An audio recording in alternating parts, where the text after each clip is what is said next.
hottest part on one road on local. So you don't see people part 2 explanation.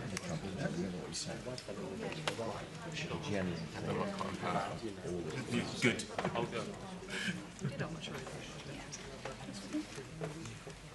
Cotton part. Press briefing. Oh, you're in. I thought it said what is it? Oh, sorry, yes, I did.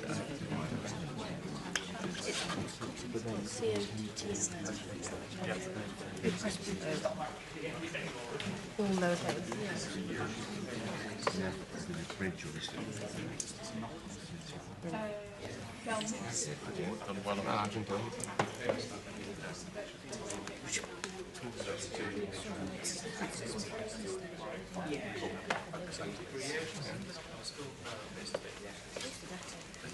Was it just like old times?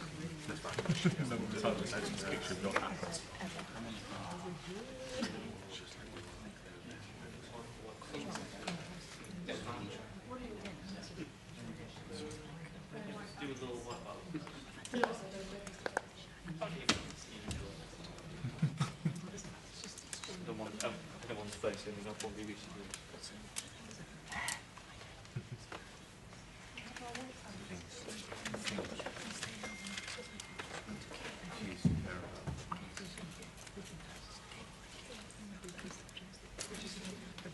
Yeah.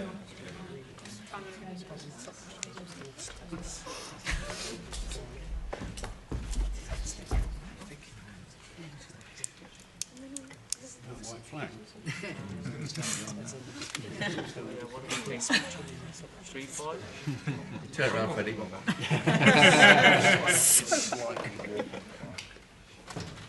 Okay.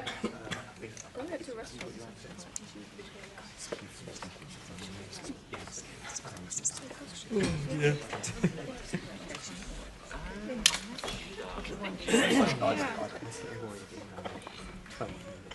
Thanks.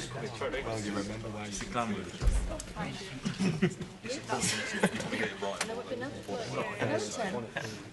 I don't know, do you do that though? Yeah. Was it fun other than that? So if you do it now, what would it give you? But it doesn't tell you, that's the catch. It doesn't tell you yeah. it just says it. You're right. Well, I think I think you're around that. I think it was. It shouldn't be, but it is a bit different. Yeah, there is. What is it? volatility is 3. But Really? I'm on 3-2 now. No. Is 3-2 a bit too low?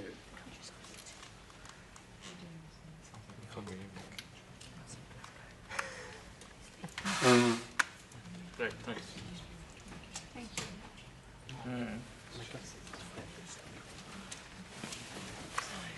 I mean, it's two. Everyone's different tastes. I think 3 probably not too cool, not too. Who's been charged? One room. He's going to stay here. You know what? He enters the room. He's going to be not working. So you can see Everything's still on. play around, yeah? The Wi-Fi? No, It's usually good.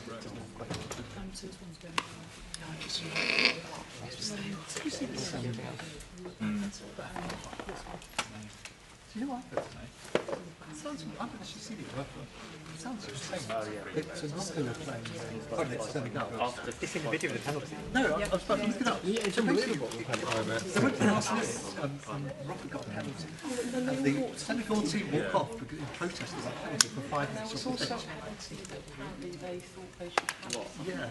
And then this was literally the last kick of the game from Rocket's winning at home. And the guy doesn't want a Panenka. And the they go straight keeper just stays where he is. He just catches his it. arms. Sort of like Yes. Yeah, but they walked off the pitch in protest at the penalty first. Witness protection. I know. Don't just think of that. Let's have a look at this. So you've got that on your screen. No, but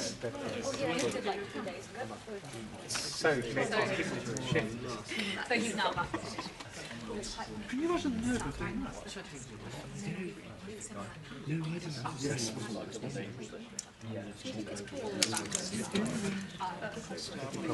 That's a good point.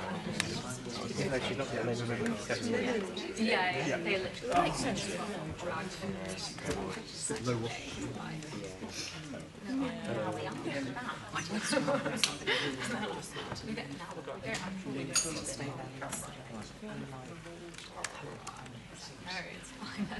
Get it? Okay. Yeah, we'll do that. Which is quite funny. But yeah, he's so excited to go to.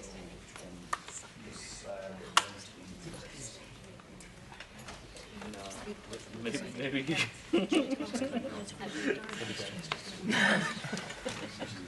Sorry, is that Alistair Croydon? Yes, exactly.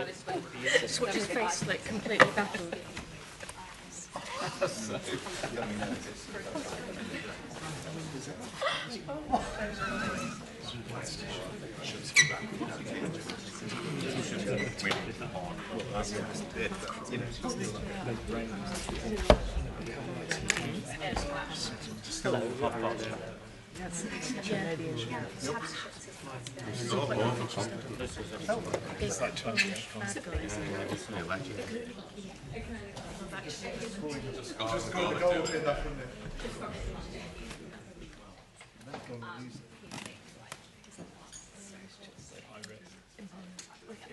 And now,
Oh, yeah. That fortnight later. To be fair, even better. Yeah. sorry, Scott. Every day I'm like, Like, contacts and gives another private letter.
Good morning. The world has become markedly more turbulent in recent weeks. Events are moving fast, and in moments like this, what matters most is being clear about the values and the interests that guide us, even as circumstances change. The United Kingdom has a long history. Our values were not improvised. They were built patiently over time. And while we are pragmatic in how we pursue our interests, we are resolute in defending those values when it matters. So let me begin with the United States. The UK and the US are close allies and close partners. That relationship matters profoundly, not just to our security, but to the prosperity and the stability that people here depend upon. Under President Trump, as under previous presidents, we're determined to keep that relationship strong, constructive, and focused on results. And that approach is delivering.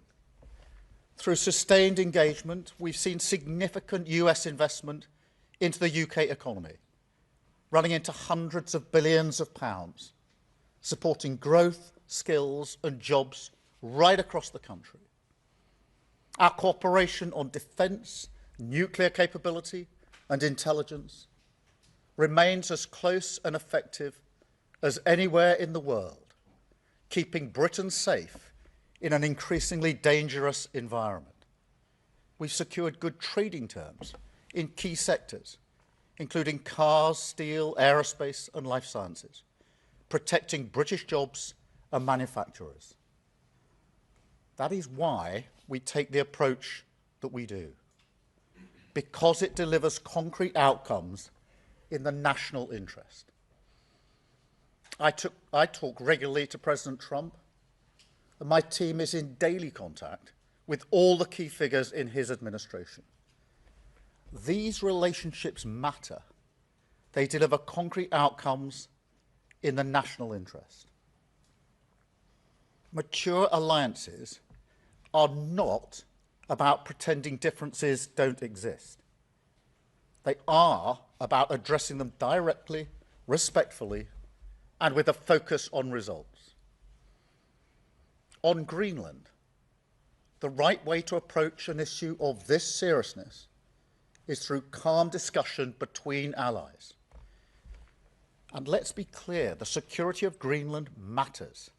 And it will matter more as climate change reshapes the Arctic, as sea routes open and strategic competition intensifies. The High North will require greater attention, greater investment, and stronger collective defence. The United States will be central to that effort, and the UK stands ready to contribute fully alongside our allies through NATO. But there is a principle here that cannot be set aside, because it goes to the heart of how stable and trusted international cooperation works. And so any decision about the future status of Greenland belongs to the people of Greenland and the Kingdom of Denmark alone. That right is fundamental, and we support it. Denmark is a close ally of the United Kingdom and of the United States, a proud NATO member that has stood shoulder to shoulder with us, including at real human cost in recent decades. Alliances endure because they're built on respect and partnership, not pressure. That is why I said the use of tariffs against allies is completely wrong. It is not the right way to resolve differences within an alliance. Nor is it helpful to frame efforts to strengthen Greenland's security as a justification for economic pressure.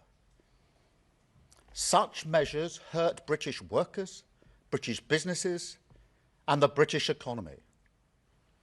And that is why I've been so clear on this issue. A trade war is in no one's interest.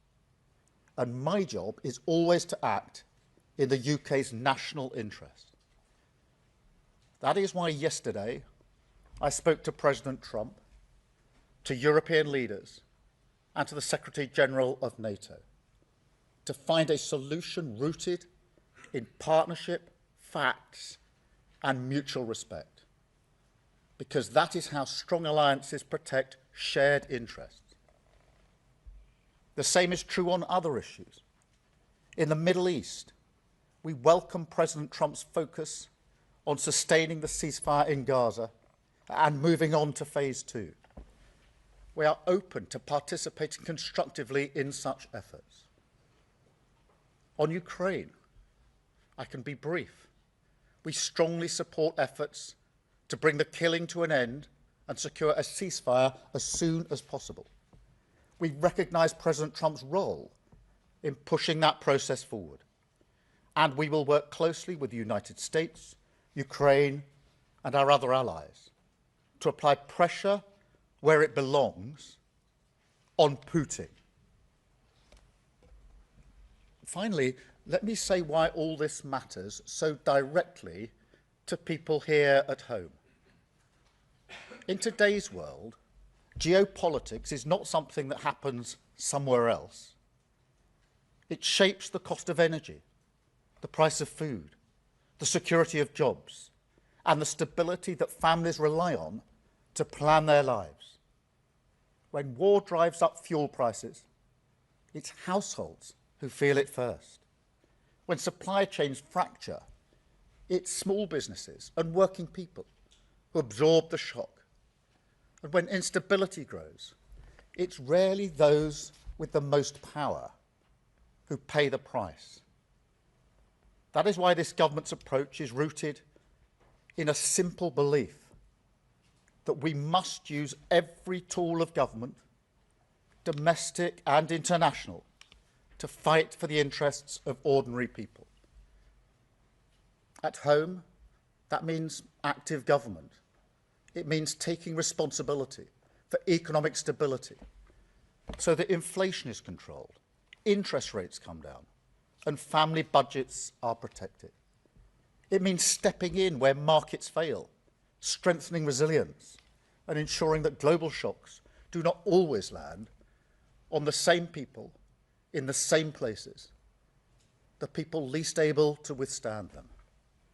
That's why we've taken action to reduce energy bills, to freeze rail fares and prescription charges. But tackling the cost of living today also means engagement beyond our borders. It requires shaping the world around us, not retreating from it. It requires strong alliances, steady diplomacy, and rules that reduce uncertainty rather than amplify it. That is why our commitment to international law and to alliances founded on trust is not abstract or ideological. It's practical. It's about stability, predictability, and fairness. The conditions that keep prices down, jobs secure, and economies resilient.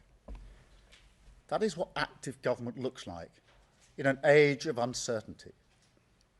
Steady at home, engaged abroad, and always focused on protecting the people that we serve. Britain is a pragmatic country. We look for agreement. We believe in partnership. We prefer solutions to slogans. And we will not indulge in commentary and gesture politics that harm the British people. But being pragmatic does not mean being passive. And partnership does not mean abandoning principle. That is why it's important to be clear about who we stand with, what we stand for, and where our interests lie. Now, this is a moment for the whole country to pull together. So I warmly welcome the support we've had with regards to Greenland and the proposed tariffs from the leader of the opposition. I thank her for her support. At moments like this, there will always be people who reach for the performative, who think an angry social media post or grandstanding is a substitute for hard work. That's an understandable instinct, but it's not effective. It never has been. It may make politicians feel good, but it does nothing for working people whose jobs, livelihoods and security rely on the relationships that we build across the world. So to conclude, we will work with our allies in Europe, across NATO and with the United States. We will keep dialogue open. We will defend international law.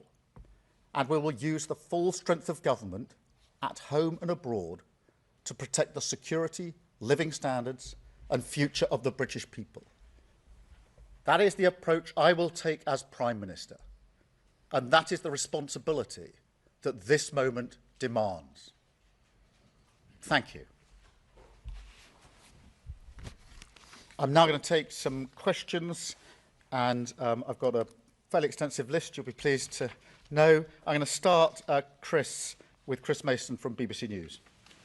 Thank you, Prime Minister. Chris Mason, BBC News. This is clearly incredibly difficult. What more in specific terms can you tell us about what you plan to do now? It appears that you're ruling out retaliatory tariffs in the UK. Can you confirm that? And would you consider going to see President Trump face-to-face this week? Thank you. Well, what I'm going to do now is to focus on our national interest and be absolutely clear that that requires us to be clear about the principles that we apply to a situation like this, in particular that the future of Greenland is for Greenland and the Denmark Kingdom, and that tariffs should not be used against allies in this way. In relation to the escalation, look, a tariff war is in nobody's interests, and we have not got to that stage, and my focus, therefore, is making sure we don't get to that stage, and that's what I'm doing at the moment. Thank you, Chris. Beth, can I come to you? Thank you. Prime Minister, many people watching this at home will have been shocked and angry over the weekend that our so-called closest ally is threatening us if we try to stop him illegally annexing Greenland. Is this the most serious crisis in the transatlantic relationship in decades? And how can the US remain our closest ally when it's bullying us like this? And just on tariffs, you say they are completely wrong and it will hurt the British economy. But if Trump does go ahead, to be clear, are you telling the British people that we will have to take that economic pain? And are you planning retaliatory tariffs if that happens? Thank you. Well, thank you, Beth. And firstly, to underscore your point, this has been very badly received across the United Kingdom. We're allies of the United States, and we work closely with them. And therefore, I'm not surprised by the reaction that's been across the United Kingdom. And it is a very serious situation. Our job is to ensure that we find a way forward consistent with our principles and our values and consistent with our national interest. And the US remains a close ally on defence, on security and on intelligence, on nuclear capability. We work very closely with the United States, and we must never lose sight of our national interest in that. But we must stand up for our values. We must be clear about the principles that we are applying here, and we'll continue to do so. On the question of tariffs, a tariff war isn't in anybody's interests, and therefore what I want to do is to avoid a tariff war, because it will be businesses, workers and families across the country that will be hit by a trade war, and therefore I will do as I've set out, which is to engage with our European allies, with President Trump. And Chris, in response to the second part of your question, I spoke to President Trump yesterday, as I think you all know, and I'll no doubt speak to him again in coming days. Continually, our offices talk all the time, but we must find a pragmatic, sensible, sustained way through this that avoids some of the consequences that will be very serious for our country. Thank you very much, Beth. Robert Peston. Robert Peston, ITV. Prime Minister, your entire approach is predicated on the idea that Donald Trump is amenable to reason and respects the rule of law, but it's patently clear that Neither of those assumptions are true. So when will you consider some kind of economic retaliation through tariffs? And will you talk to the monarch, to the king, about not going to America to celebrate 250 years since independence? Well, Robert, this is a serious situation, and as I've said, threatening tariffs on allies is the wrong thing to do, completely wrong. And a trade war is not in our interests, and therefore my first task is to ensure we don't get to that place, which is what I'm focused on at the moment and will continue to focus on. In relation to wider issues, I don't want to lose sight of the central goal here, which is to avoid the seriousness that a trade war would bring.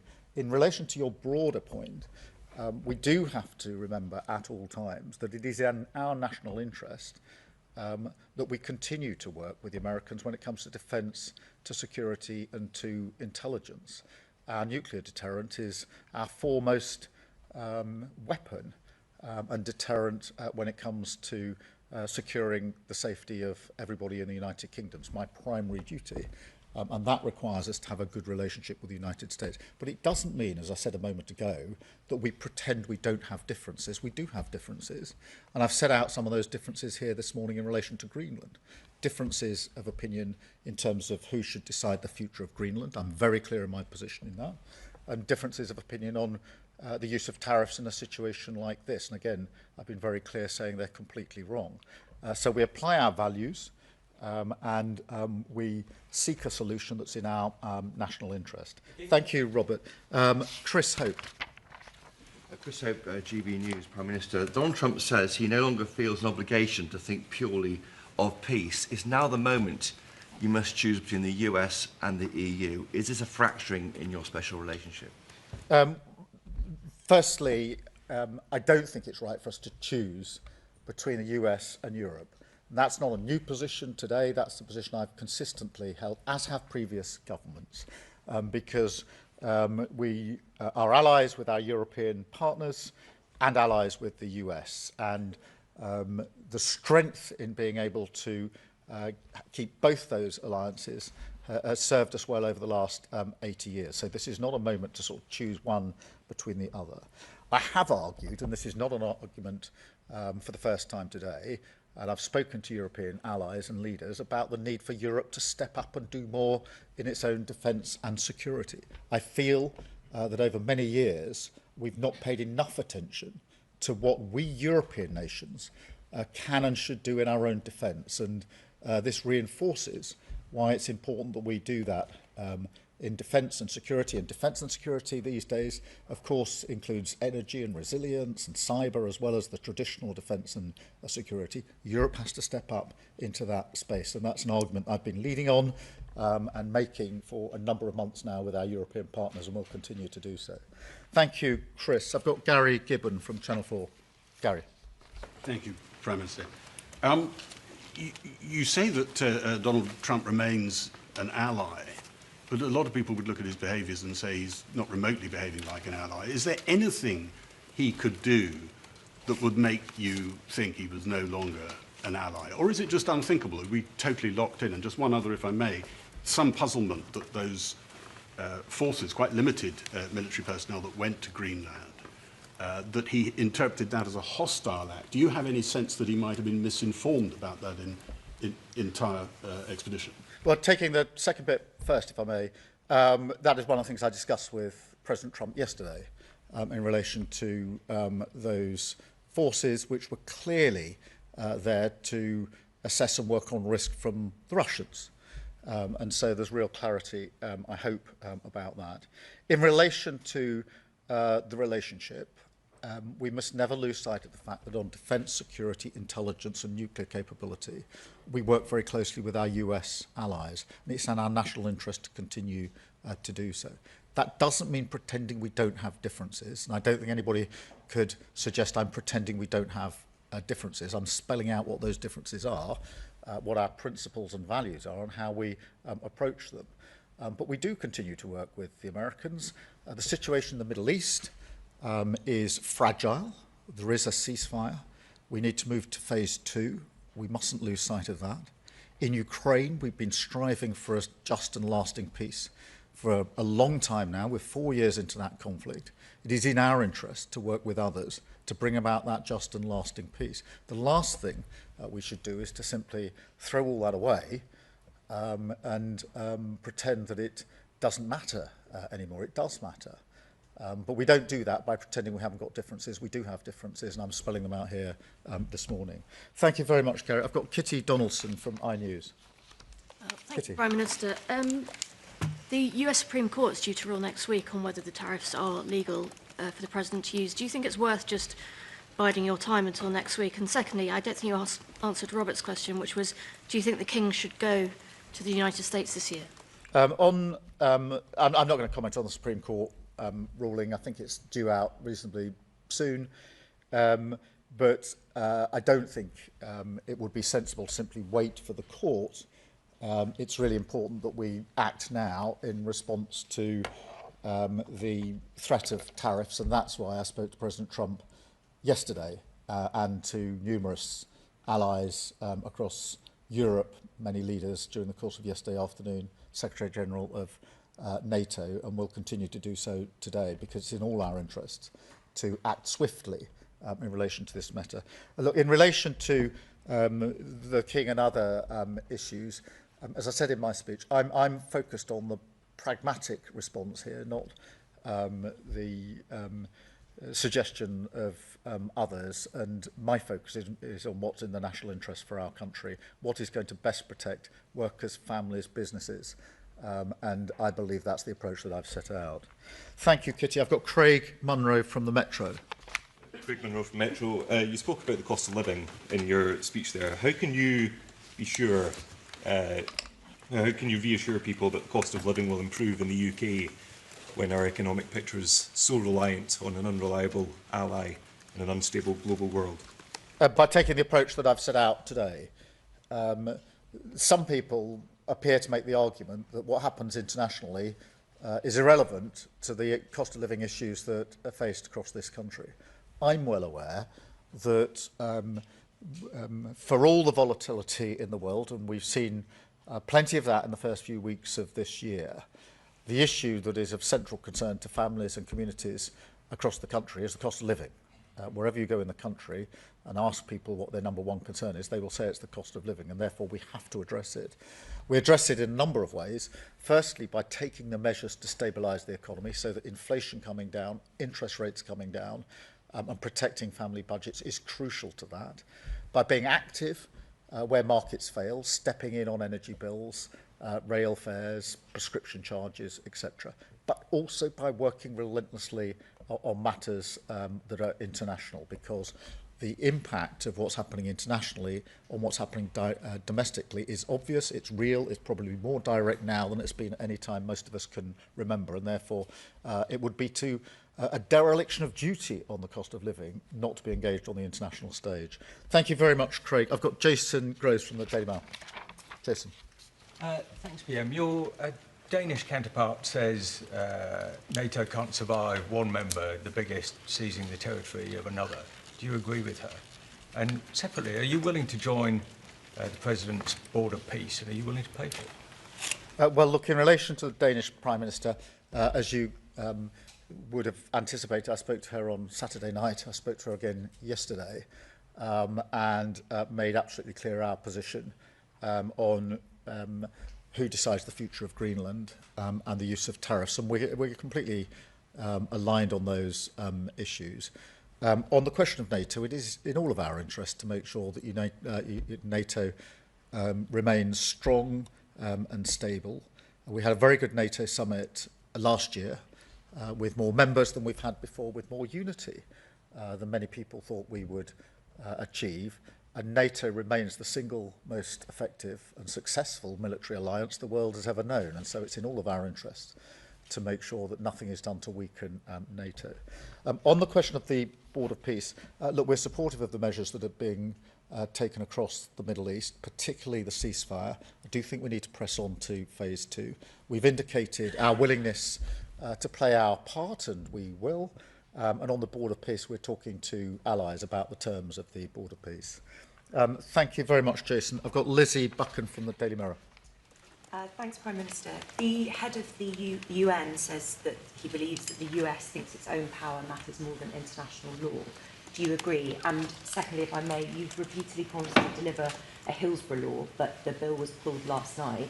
Are you confident you can win back the support of families, and can you guarantee it becomes law before the end of this year? Yeah, thank you, Lizzie. Well, in relation to your first point, I've put my argument in my way, in my own words, and that's my approach, rather than sort of commentating on what others have said. On Hillsborough, as you know, I care hugely that we get this right, that we right the wrongs for very many families who've been let down, and ensure a better future for families in the future. In relation to the duty of candour, we've been clear that that matters.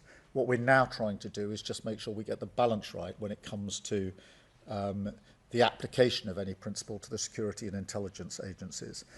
Obviously, I have to focus on the national interest, my primary duty as Prime Minister, which is to keep this country safe and secure. That is the duty I hold above all other duties, and I take it really seriously, which is why we're just taking time to make sure that we get that balance absolutely right. Thank you, Lizzie. George Parker from the FT. George. Thank you, Prime Minister. You mentioned in your joint letter the risk of a downward spiral if this issue isn't resolved. I just wondered if you could explain what you meant by that. And linked to that, do you think it's regrettable that the EU is talking about the possibility of serious trade reprisals and therefore risking a trade war? Firstly, what I meant by the downward spiral is the potential for this to cause huge damage for the UK, whether that's in a trade war or the weakening of alliances. And I do not want to see that happen. That doesn't mean that we put to one side our principles and our values, quite the contrary. We're very clear about what they are, which is why I wanted to have this press conference this morning and to affirm those principles and values that we apply. In relation to the EU, look, firstly, we're coordinating very closely with the EU. I spoke to a number of EU leaders last night. I spoke to Ursula von der Leyen last night and intend to do so again either today or tomorrow, so that we're closely aligned. There's proper unity and coordination in our response. They will decide exactly what they will do next during the course of today and the coming days. But we're working very closely with them, very closely coordinated. And they were among the calls that I was engaged on for most of the day yesterday. Thank you, George. And then can I go to Ben Riley-Smith, Telegraph? Ben. Prime Minister, Donald Trump and his team hint at military action in Greenland. Do you think that's a genuine possibility? And secondly, if I may, you are under pressure from some quarters to increase defence spending quicker than you've already planned in the coming years. You yourself are accepting the threat picture is changing almost weekly now. Would you consider increasing defence spending quicker than planned? Sorry, the very first bit of your first question, I missed the first military action. Yeah, what's the question there? Do you think Donald Trump is genuinely considering military action?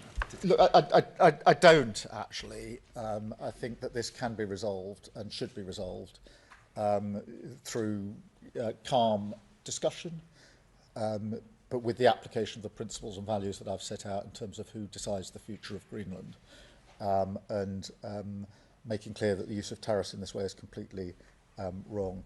On defence spending, we've obviously set out our plans for this Parliament, and we made commitments at the NATO summit in relation to going beyond that, and we stand by them. I have made the argument that Europe needs to do more on defence and security. Partly that is a question of defence spend. I think European countries are and need to spend more on defence. It's also a question of coordination and collaboration, because it's how we spend what we spend that matters as much as how much we spend. And that's part of the argument that I've been making to European allies. If the Ukraine war has taught us one thing, it's that by having different capabilities in different countries in different ways, we haven't actually been able to be as effective as we might otherwise have been if we'd coordinated in years gone by. And I think it's really time for Europe to be much more united, much stronger on this issue. And that's one of the arguments I've been leading on and making to allies and leaders for some consistent and considerable time now. Thank you very much. And then Andy Bell from Channel 5. Andy. Thank you, Prime Minister.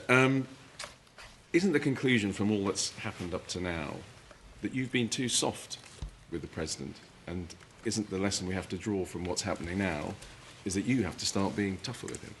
Well, Andy, I don't agree with that assessment because taking the approach we've taken has yielded hundreds of billions of pounds of inward investment into the United Kingdom. That's hugely important for our economy and for jobs and businesses and the economy more generally. We are involved on a daily basis when it comes to security, defence and intelligence sharing, daily 24/7 in relation to the interaction on intelligence between the US and the UK is the closest relationship of any two countries in the world. And that keeps us safe in ways I can't explain to you. But I can say very clearly it keeps us safe and is vital to every single person who lives in this country.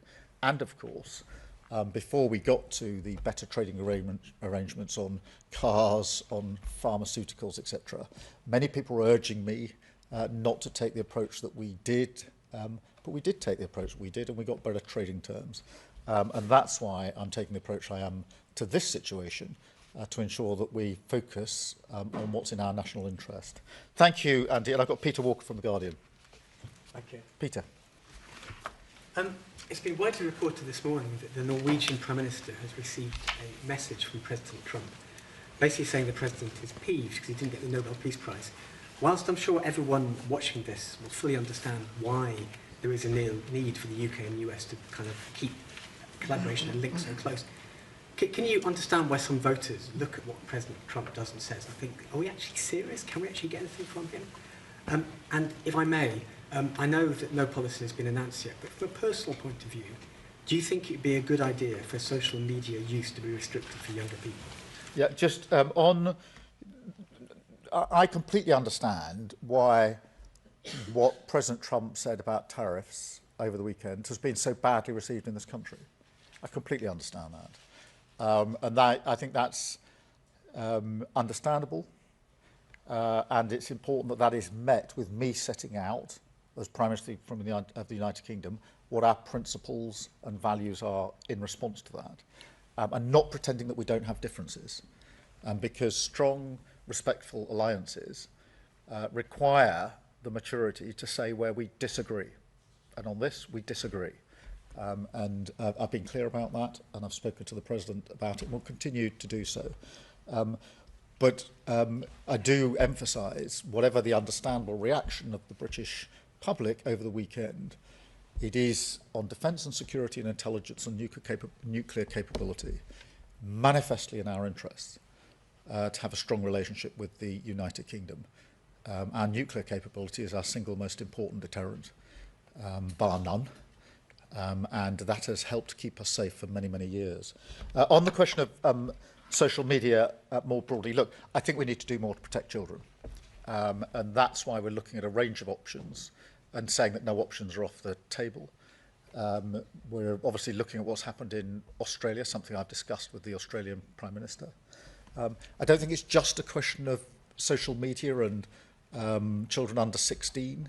I think we've got to look at a range of measures. I'm particularly concerned about screen time for under 5s, which is not so much about social media, but about literally screen time and the impact it's having on children when they arrive at school. So I do think we need to look across the range, but in direct answer to your question, do we need to do more to protect children when it comes to social media and screen time and associated harms, then yes, we do, and that's why we're looking at a range of options. Thank you all very much indeed. Thank you.